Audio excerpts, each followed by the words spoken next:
السلام علیکم ورحمت الله وبرکاته. یو محترم پوښتنه کړې ده چې د شپې زیارت کول څنګه دي.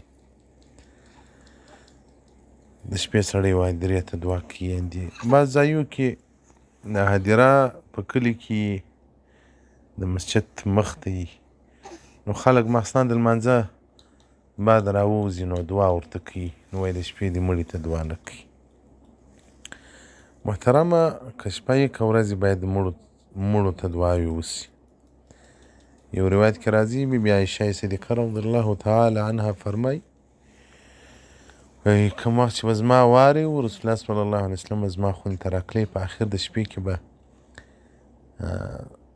و جنت البقیع هدیرې ته ووتی، هلته بیا داسې دعا کوله: السلام علیکم دیار قوم مؤمنین واتاکم ما توعدون غدا مؤجلون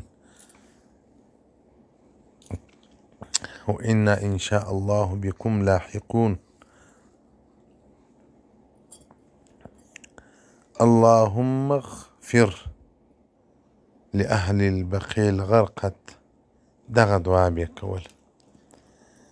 حدیث 619 باب نمبر 126 صفحه نمبر 298 عداوات الکبیر د امام طبرانی جلد نمبر 2. محترمه د شپې دعا د ورځې دعا و مړو ته روا ده، ثواب لري. د شپې هدیرې ته ورتلل، د شپې هدیرې ته دعا کول دا سنت عمل دی. رسول الله صلی الله علیه وسلم د ورځې هم راغلی دی، د شپې هم راغلی دی.